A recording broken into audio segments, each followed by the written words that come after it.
Oke, Assalamualaikum warahmatullahi wabarakatuh. Selamat pagi.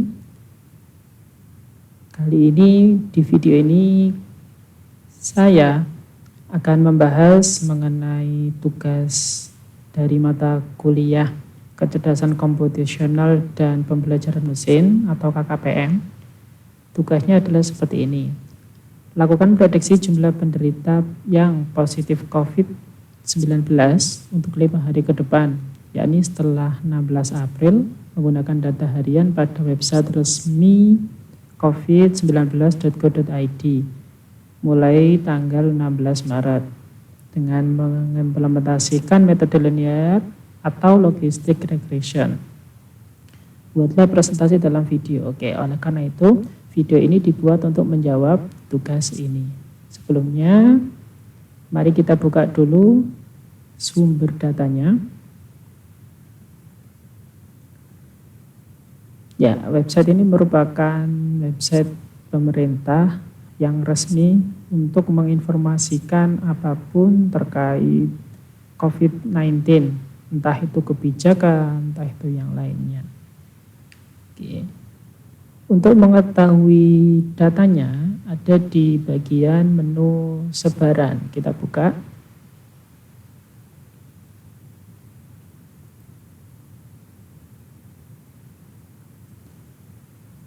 Oke. Sambil menunggu itu kita bisa lihat untuk kali ini data terupdate updatean terakhir 16 April pada pukul 7.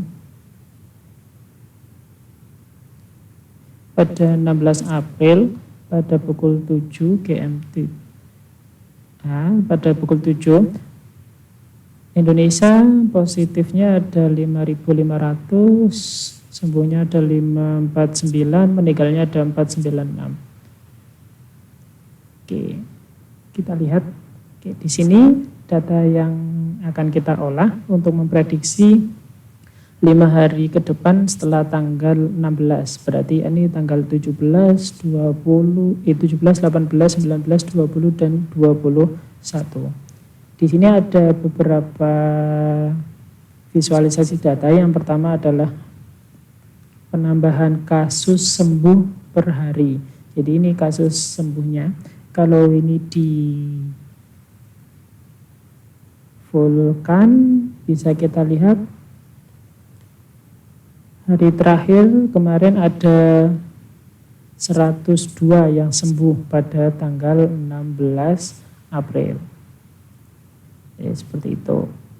Ini kemudian yang tengah adalah kasus meninggal dan yang terakhir adalah penambahan kasus baru per hari. Kalau dilihat secara umum,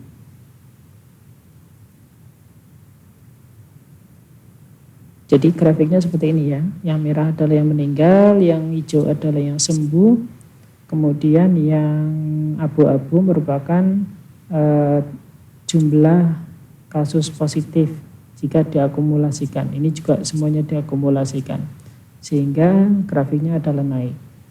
Oke, kita langsung ke pembahasan. Untuk menyelesaikan ini, yang pertama kali yang harus kita lakukan adalah pengumpulan datanya.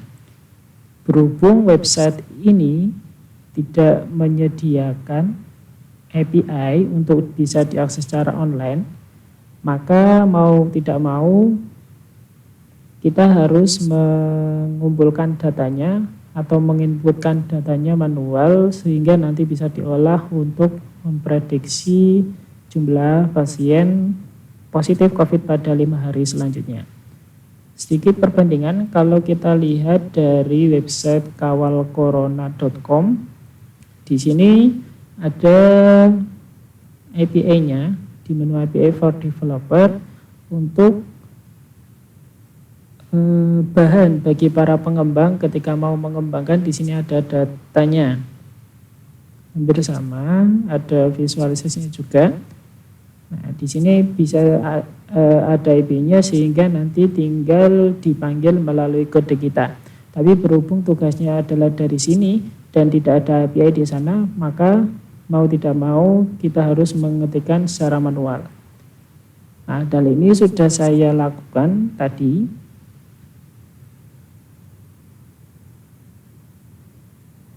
Sebagai gambaran bagaimana tadi saya melakukan. Nah, oke. Di sini grafiknya misalkan saya mulai dari yang sembuh, saya full screen. Nah, di sini data pertama terjadi pada tanggal 2. Oleh karena itu di sini di Excel-nya saya buat tanggal 2 dan 3 seterusnya, kemudian saya tarik ke bawah sehingga di hari terakhir untuk pengumpulan datanya dari tanggal 16. Kemudian hari ke-1, ini hanya menjadi penomoran karena nanti ini juga akan berpengaruh. Jadi ini hari ke-1, hari kedua. Kenapa perlu diubah menjadi numerik seperti ini? Kalau nanti bentuknya tanggal, datanya time series, nanti kurang atau sulit untuk diimplementasikan dalam regresi. Kemudian untuk sembuh, jadi tadi saya melakukan satu-satu. Misalkan pada tanggal 2 di sini indeksnya adalah masih 0, belum ada yang sembuh, maka di sini saya tulis 0. Kemudian kemudian saya lanjutkan pada tanggal 10 ada 2 yang sembuh, maka di sini pada tanggal 10 ada 2. Begitu seterusnya sampai yang terakhir ada tadi 102 yang sembuh pada tanggal 16, di bagian sini ada 102 yang sembuh pada tanggal 16. Begitu juga untuk yang meninggal serta positif. Kemudian kolom yang terakhir di sini kan tadi ada sembuh, meninggal, dan positif atau penambahan tiap hari. Kemudian untuk yang kolom terakhir yang saya tambahkan adalah akumulasi atau total positif. Jadi total kasus yang dilaporkan. Ini nanti yang akan menjadi acuan kita untuk mengerjakan selanjutnya. Jadi di sini cukup sederhana. Ini hanya menjumlahkan dari sebelumnya. Misalkan di sini masih 2. Kemudian, ternyata di sini ada 2 tambahan kasus, maka di kanannya menjadi 4. Menggunakan rumus sama dengan atasnya ditambahkan kirinya. Begitu sampai bawah, sehingga kasus terakhir adalah jumlah ini. Kalau kita bandingkan dengan yang di website, Indonesia kasus positifnya adalah 5516 sama. Kemudian sembuhnya sejumlah, kita jumlahkan ya untuk validasi. Jumlah sama dengan sum tutup kurung 1081. Oke. Saya tampilkan biar enggak ikut turun. View freeze. Oke. Oke. Di sini yang sembuh 548 sama, yang meninggal 496, kemudian yang positif 5516. Nah, kalau ini tidak perlu ya, karena ini nanti penjumlahannya ke kanan dan ke samping sama. Jadi 5516 ini merupakan total positif per hari pada tanggal 16 April 2020. Kemudian untuk melakukan regresi nanti kita harus menentukan fitur mana yang bakal dipakai. Tapi sebelumnya mari kita lihat dulu sebaran datanya. Karena nanti kita mau melihat penyebaran datanya seperti apa, alangkah baiknya dari Excel kita bisa langsung melihat scatter plotnya. Jadi misalkan hari pertama, kemudian positifnya berapa, sama totalnya berapa. Coba dari 3 kolom ini kita lakukan scatter plotting. Some chart can be combined with other chart types. Oke, coba saya ulangi lagi. 1, 2. Jadi yang nanti perlu kita lakukan adalah ini ya, 2 ini. kita lihat, different chart type.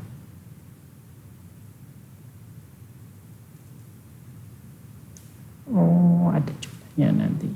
Jadi mending kita blok saja.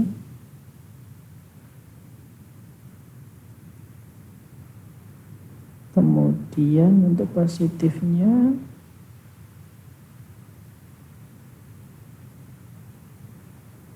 oke. Jadi tampilannya seperti ini, kita perbesar.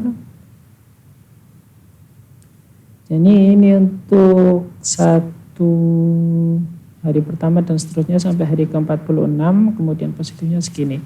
Sehingga dari data ini yang perlu kita lakukan selanjutnya adalah memprediksi jumlah atau penambahan jumlah positif corona pada hari ke-40. Tadi ada berapa? Ada 46. Berarti hari ke-47, 48, 49, 50, dan 51. Kemudian setelah diketahui berapa prediksi penambahannya, di akhir baru kita akumulasikan dengan keseluruhan datanya. Oke. Kalau melihat trennya seperti ini, nampaknya bisa menggunakan linear regression. Bisa kita tambahkan trend line di sini. Oke, trennya seperti ini ya. Tapi ini hanya formula dari Excel, kita tidak tahu nanti nilainya berapa. Oleh karena itu mari kita kerjakan. Oke, untuk pengerjaan ini nanti kita akan ada 2 tools. Yang pertama adalah di Excel ini. Yang kedua nanti saya akan mencoba menggunakan notebook atau Jupyter Notebook. Oke. Kemudian hal yang juga merupakan fundamental dalam penentuan prediksi adalah fitur mana yang akan kita gunakan untuk memprediksi ini nanti. Jadi kalau ditambahkan label,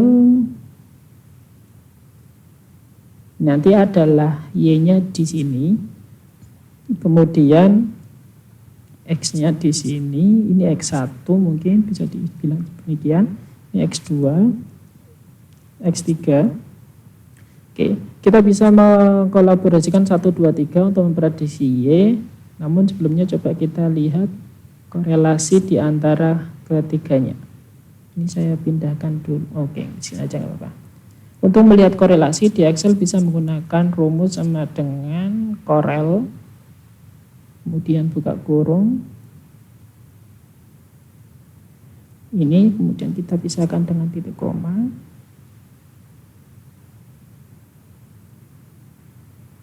Tutup kurung. Oke. Untuk hari apakah memiliki korelasi dengan kasus positif? 0,92, berarti mendekati 1 ya, lumayan tinggi. Kalau kita bandingkan dengan yang sembuh,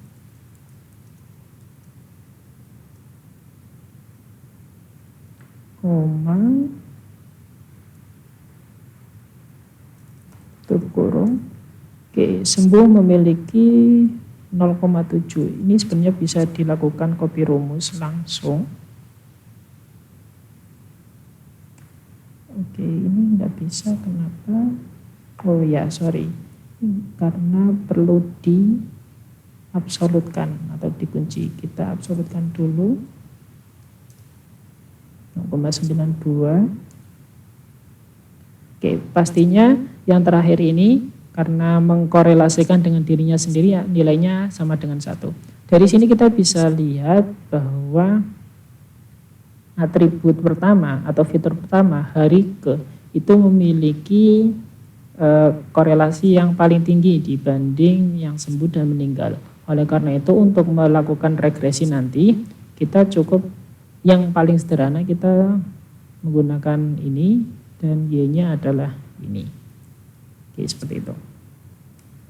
Kemudian bagaimana kita menggunakan atau menyelesaikan regresi menggunakan Excel? Kita lihat materi yang sudah diberikan oleh dosen di sini.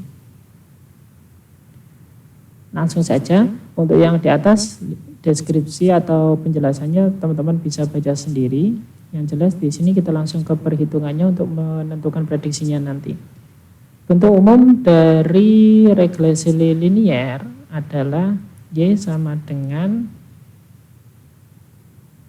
ini B0 plus B1 kali X1 ditambah B2 kali X2 dan seterusnya sampai Bn kali Xn. Kalau kita menggunakan X1, X2, X3 maka nanti N-nya sama dengan 3. Oke, seperti itu. Namun di sini kembali lagi yang tadi kita hanya menggunakan satu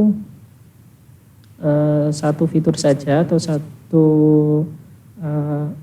variabel, oleh karena itu nanti X-nya ada 1. Jadi bentuk umumnya seperti ini. Y sama dengan B0 ditambah B1 kali X.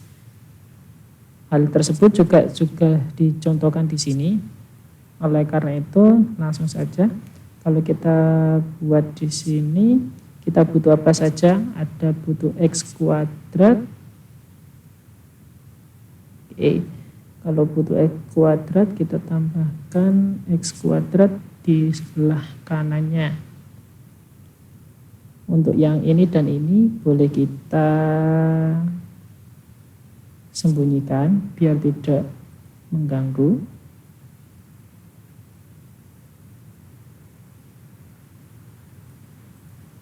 Bisa hide. Oke. Jadi ada X dan Y, ini saya ubah jadi X saja. Sehingga di kanannya misalkan saya tambahkan X kuadrat, judulnya X kuadrat.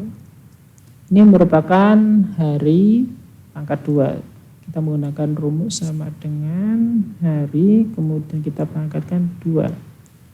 Kalau sudah, kita tinggal tarik ke bawah sampai di sini. Oke. Kemudian kolom yang kedua adalah X kali Y. Kolom kedua adalah X kali Y. Sama dengan X-nya adalah ini dikali Y-nya adalah jumlah positifnya. Jumlahnya 2. Kemudian kita copy rumus.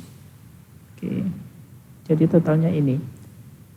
Kalau kita lakukan, ini butuh dijumlahkan di sebelah bawahnya ya. Oke, kita jumlahkan juga sum tutup kurung. Oke, juga sama. Oke, di sini tadi sumnya dari B3 benar. Oke, pastikan rumusnya tidak ada yang salah. Oke, kalau sudah selesai ada ini, kita tinggal menentukan perhitungannya. Ini tadi saya kasih keterangan korelasi sebagai dasar kenapa kita memilih fitur atau variabel yang ada di sini, bukan yang disembuh maupun yang meninggal. Yang pertamanya bisa kita cari adalah B1, sehingga nanti dari B1 digunakan untuk mencari B0. Nanti bentuk umumnya seperti ini, target. Kita menggunakan perhitungan di sini sama dengan di sini butuh N. N itu berarti menunjukkan jumlah datanya. Kita kasih jumlah datanya, kita menggunakan rumus count, buka kurung. Jadi jumlah datanya ada 46, sama dengan ini ya, 46. Jadi langsung saja kita buat rumusnya. Kita mau mencari B1 sama dengan buka kurung, N-nya N, ini N, kemudian dikalikan XY. Sigma XY itu ada di sini, kemudian dikurangi sigma X dikali sigma Y, tutup kurung. Ini baru yang di bagian atas. Kemudian kita kasih per atau kita bagi dengan bawahnya adalah N lagi. N lagi, kemudian dikalikan dengan X kuadrat, kemudian dikurangi, oke, biar lebih rapi kita tambahkan kurung di sini ya. Kemudian di sini X kuadrat, X-nya tadi di sini ya, karena di situ juga sigma X pangkat 2 tutup kurung 1 lagi. Jadi nilai B1-nya adalah 7,98 sekian. Oke, cukup itu. Kemudian untuk B0-nya kita bisa menghitung menggunakan rumus yang ada di bawah, sama dengan sigma Y dikurangi B1 kali X. B1-nya sudah kita ketahui, ini dikali dengan X, sigma X. Ya, jangan lupa tambahkan kurung dulu karena nanti ada pembagian. Kemudian dibagi dengan jumlah N-nya. N-nya tadi ada 46, kita enter.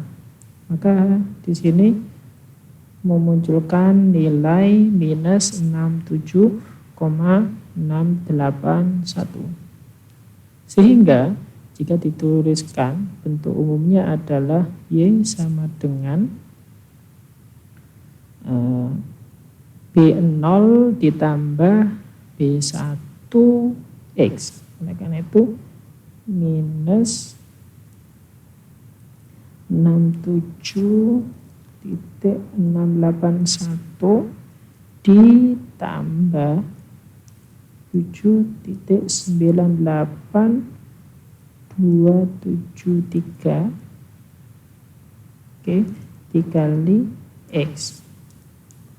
Oke, ini sudah ada rumusnya, sehingga ketika kita mau memprediksi hari ke-47, kemudian 48,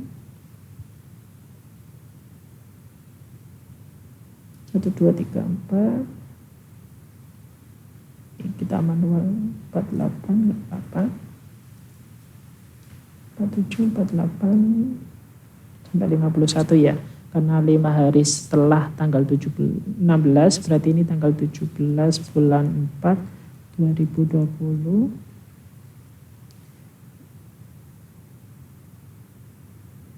Oke, kita tinggal menggunakan rumusnya yang tadi. Ini X, ini Y-nya. Jadi penambahan pada tanggal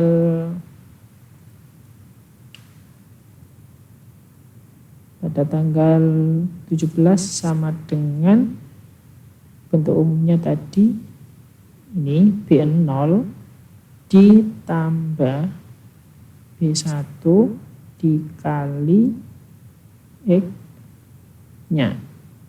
Oke, biar nanti bisa dikopi rumus, ini diabsolutkan.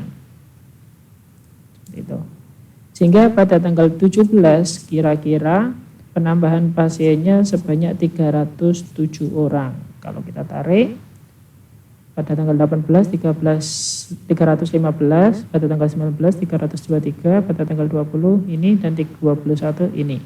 Sehingga kalau kita jumlahkan dari yang total ini, maka ini sama dengan ini ditambah total ditambah pada hari besok. Nah, ini. Kemudian ini juga sama dengan ini ditambah penambahannya. Kalau kita tarik ke bawah, oke. Ini bentuknya desimal. Kalau kita mau bulatkan di Excel bisa menggunakan fitur ini. Sehingga prediksi untuk atau jumlah positif corona pada tanggal 17 sebanyak ini penambahannya, sehingga jumlahnya ada 5.800 dibandingkan dengan yang hari ini 5.500, berarti nambah 300. Hari selanjutnya ini, hari selanjutnya ini, dan selanjutnya ini. Nah, kurang lebih demikian untuk yang di Excel. Kemudian bagaimana cara pengerjaannya? Ini tadi menggunakan linear regression. Karena kebetulan saya sudah mencoba untuk menggunakan yang logistic regression, maka sayang untuk tidak dilanjutkan. Oleh karena itu, setelah ini nanti kita bandingkan hasilnya menggunakan yang kode pada Jupyter Notebook. Oke, seperti ini. Prediksi jumlah kasus positif COVID-19. Nah, ini nama saya, Ahmad Subhan Yazid. Kemudian notebook ini bertujuan untuk memprediksi jumlah pasien sama.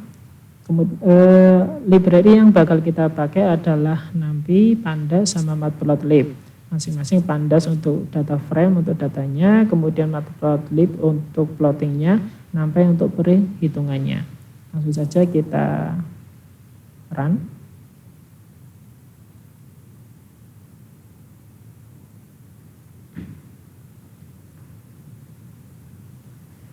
Baru memulai kernelnya. Oke, sudah ya. Oke, kemudian ada matplotlib inline agar nanti grafik atau plotting atau visualisasinya nanti bisa menetap di notebook ini, bisa menjadi gambar yang statis. Kemudian COVID-19 CSV ini merupakan filenya ini tadi, tapi versi mentahnya. Jadi ini saya pisah. Ini kan XLS. Kalau yang COVID, yang CSV sebelum saya olah tadi, saya sudah menduplikatnya. Saya file save as menjadi CSV, sehingga nanti digunakan untuk sini. Oke, selanjutnya kita panggil. Oke. Ada tanggal, ada hari ke, sembuh, meninggal, positif, dan total positif. Karena tadi sudah ada fitur correlation, coefficient correlationnya mana yang paling kuat, itu merupakan hari ke, dan untuk menunjukkan sementara targetnya adalah positifnya, maka di sini kita buat data frame baru dengan mengambil fitur hari ke serta positif. Jadi yang dipakai hanya dua variabel ini. Kemudian the linear regression, konsepnya sama seperti sebelumnya. Di sini kita lihat persebaran datanya.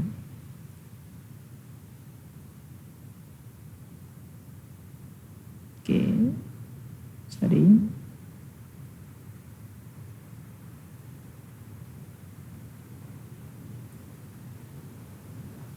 Hari ke positif,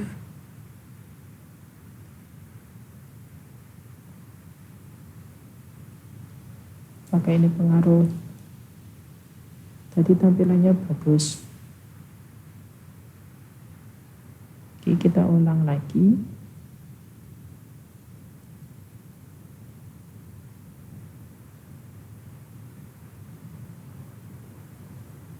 Langsung saja kita run semua. Ya, nanti tinggal menjelaskan. Oke.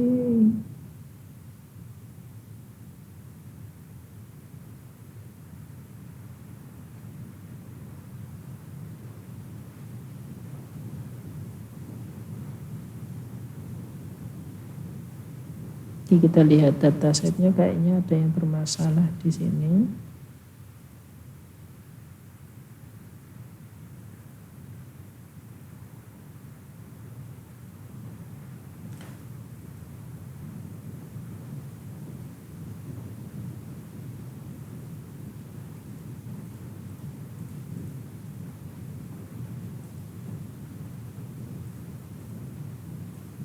Ini tidak perlu kali ya.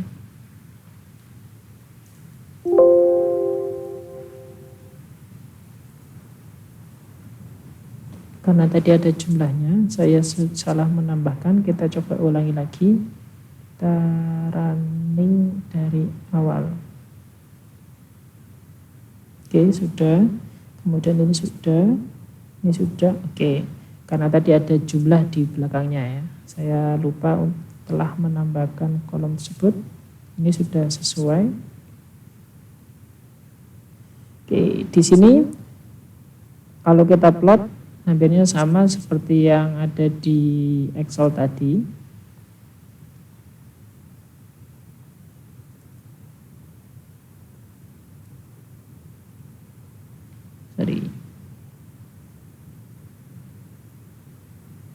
Oke, sudah. Setelah di plotting penyebaran seperti ini, kemudian di bawahnya adalah untuk pembagian data trend dan data testnya. Kita menggunakan random, tapi randomnya untuk yang tes nanti ya di sini untuk training yang MSK nanti ini kurang dari 0,8. Jadi tes atau trainingnya nanti kurang dari 80% jumlah data. Kemudian saat kita training, nah di sini menggunakan library tambahan yakni sklearn atau scikit-learn. Untuk library ini memiliki fungsi-fungsi yang berguna untuk pembelajaran mesin, untuk machine learning. Nah, di sini tinggal nanti memanggil linear model, sehingga tidak perlu melakukan perhitungan sebagaimana yang ada di Excel tadi. Nanti tinggal dipanggil linear regression fungsinya, sehingga di sini data train X merupakan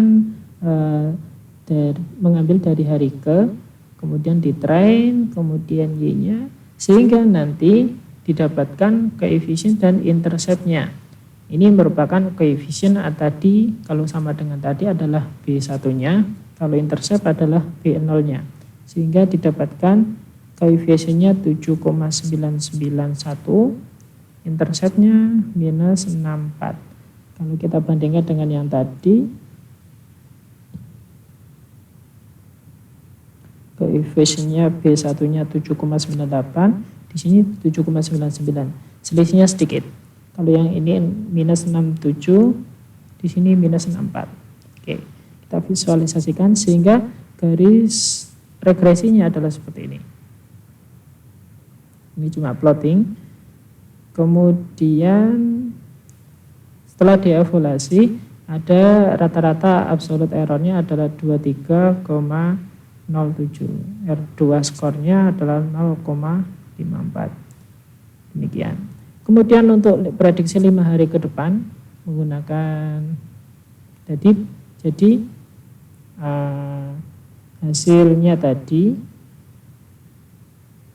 koefisien dan interceptnya, hasilnya ini saya copy.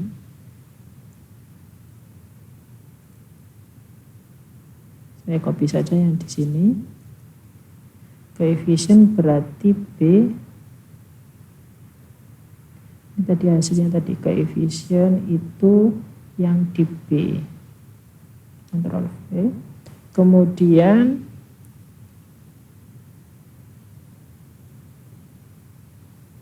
interceptnya adalah ini minus 64. Ini tadi yang sebelumnya saya running, langsung saya buat statis. Oke, ini kita running lagi, sehingga hasilnya adalah ini. Pada hari ke-47 nanti penambahannya adalah 310. Ini. Kalau kita lihat 310, 318, kita bandingkan dengan yang di Excel. Penambahannya tadi berapa? 307, kalau di sini 310. Ini 315, ini 318, 326, di sini 323, 331, hampir mirip ya. 333 dan 342. Sehingga kalau di total adalah ini 5830 dan 5824. Mirip 6139. Ini sama. Kemudian yang terakhir 7133 dan di sini 7171. Selisihnya tidak terlalu jauh. Oke ya.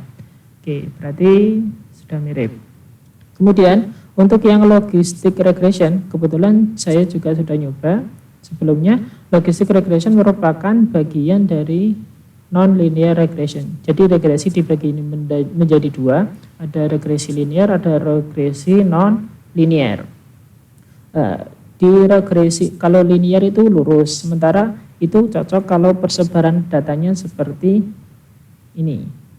Tapi bisa jadi ini lebih maksimal kalau nanti modelnya tidak lurus. Bisa jadi bengkok ke atas, kemudian ke kanan lagi.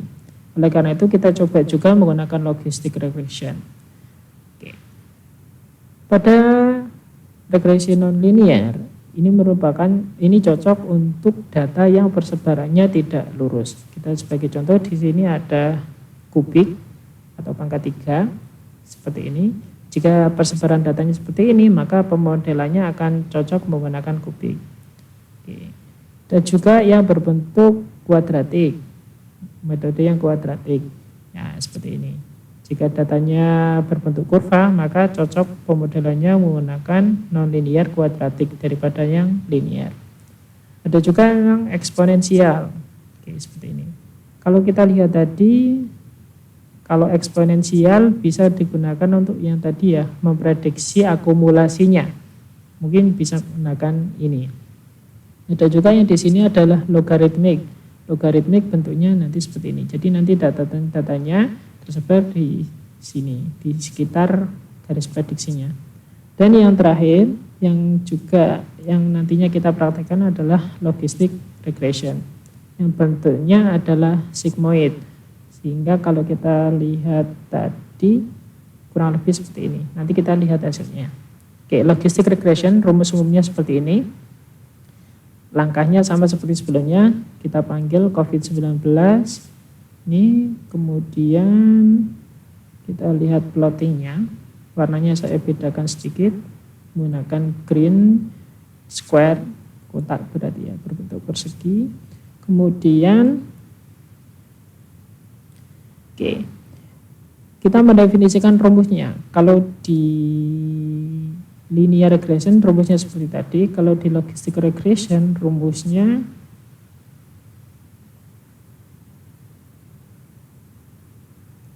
akan terlihat di contoh.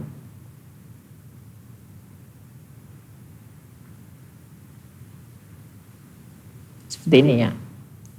Atau kita kalau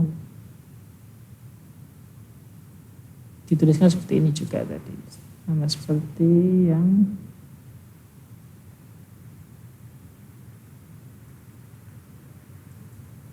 ini. Sehingga kalau kita membuat fungsi dulu untuk nanti menghitung y-nya untuk mendapatkan parameternya. Di sini 1/1 plus eksponensial minus beta 1. Di sini ada beta 1, kemudian x minus beta 2. Kenapa di sini ada minus? Karena kalau tidak, ini hanya sebagai pembalik. Jadi kalau sigmoid tadi, ini kan bentuknya seperti ini. Ke bawah dulu, kemudian naik. Ini kalau sudah kita kasih min, sudah dikasih minus. Tapi kalau nggak dikasih minus, nanti bentuknya akan sebaliknya. Dari atas, kemudian turun ke bawah, baru ke kanan. Jadi seperti ini kalau tidak dikasih plus. Tidak dikasih tanda minus. Setelah itu kita coba dulu, misalkan ada data yang tadi, kemudian beta 1 dan beta 2-nya kita definisikan 1 dan 2, ini contoh. Jadi ya prediksinya, y-nya menggunakan sigmoid fungsi ini terhadap data, kemudian beta 1 dan beta 2-nya adalah ini, hasilnya adalah seperti ini. Garisnya ada di atas. Dan ini kurang sesuai. Sehingga tugas kita dalam menyusun model menggunakan logistic regression adalah menentukan parameter beta 1 dan beta 2 yang optimal. Oke, untuk mencari beta 1 dan B1 dan B2, ini B2 untuk model yang kita bangun. Namun karena datanya tadi tidak normal, artinya apa? Di sini skalanya adalah 40, sementara yang satunya tadi ada ribuan, maka nanti grafiknya kurang proporsional. Oleh karena itu kita normalisasi dulu. Normalisasinya menggunakan ini, kita simpan dalam variabel x data mentah dibagi maksimal dari datanya, Sementara untuk Y juga sama. Kemudian untuk pembuatan model kita menggunakan fungsi curve fit. Ini diambil dari library Skype. Ini nanti biar lebih mudah dan lebih cepat. Tapi di sini tetap menggunakan fungsi yang tadi ya. Ini hanya saja agar lebih cepat untuk mendapatkan parameter beta 1 dan beta 2. Teman-teman sangat disarankan untuk mengerjakan machine learning menggunakan Python karena di sana sudah banyak library yang bisa digunakan langsung. Sehingga didapatkan beta 1-nya ini, beta 2-nya ini. Kalau dipetakan garisnya, jadi ini persebaran datanya, sementara modelnya adalah garis birunya ini. Akurasinya kalau dibandingkan dengan yang di atas tadi, di sini R2-nya 0,83. Kalau yang di atas tadi yang linear regression itu sebesar 0,54. Jadi cukup baik yang menggunakan logistic regression. Oke, seperti itu. Kemudian untuk prediksi ke depan, karena tadi saya kopas, maka di sini juga saya kopas lagi. Ini saya kopas dulu beta 1-nya.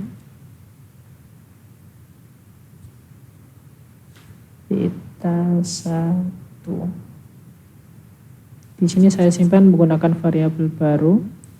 Kemudian beta 2-nya 0,74.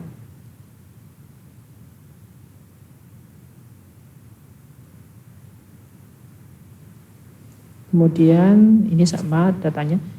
Ini karena dari data mentah hari ke-47, 48, 49 maka harus dilakukan normalisasi juga agar bisa diproses menggunakan model yang tadi. Karena modelnya terbentuk juga dari training normalisasi.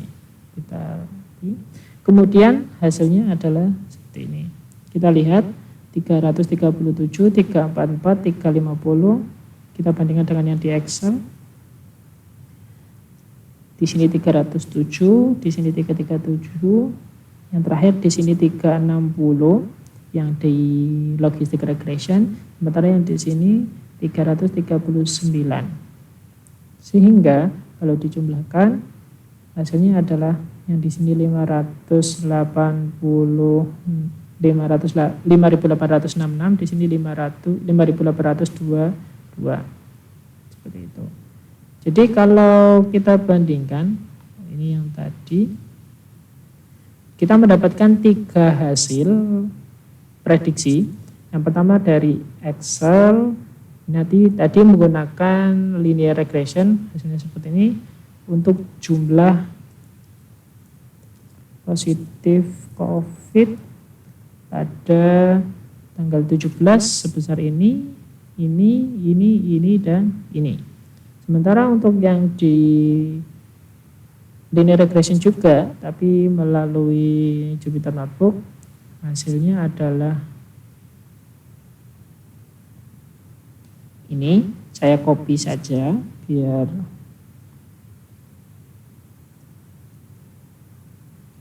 bisa di copy di sini enggak ya? Ctrl V. Enggak bisa, enggak kelihatan. Ctrl Z. Oke, kita copy. Cukup kita copy, kita taruh di bawah saja.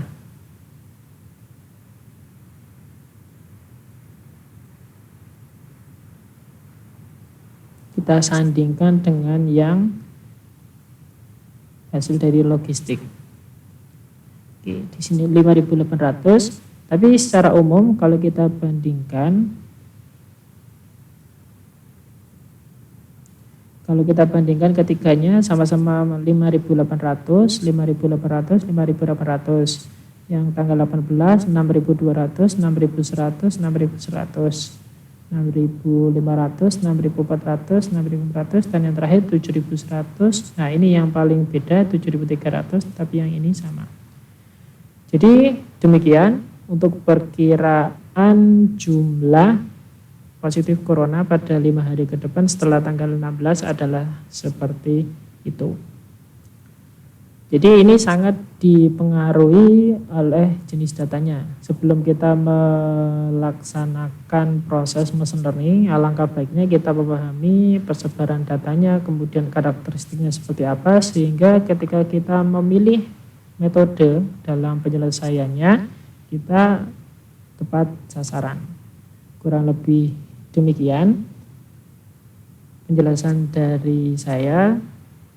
Sekali lagi, terima kasih, kurang lebihnya mohon maaf.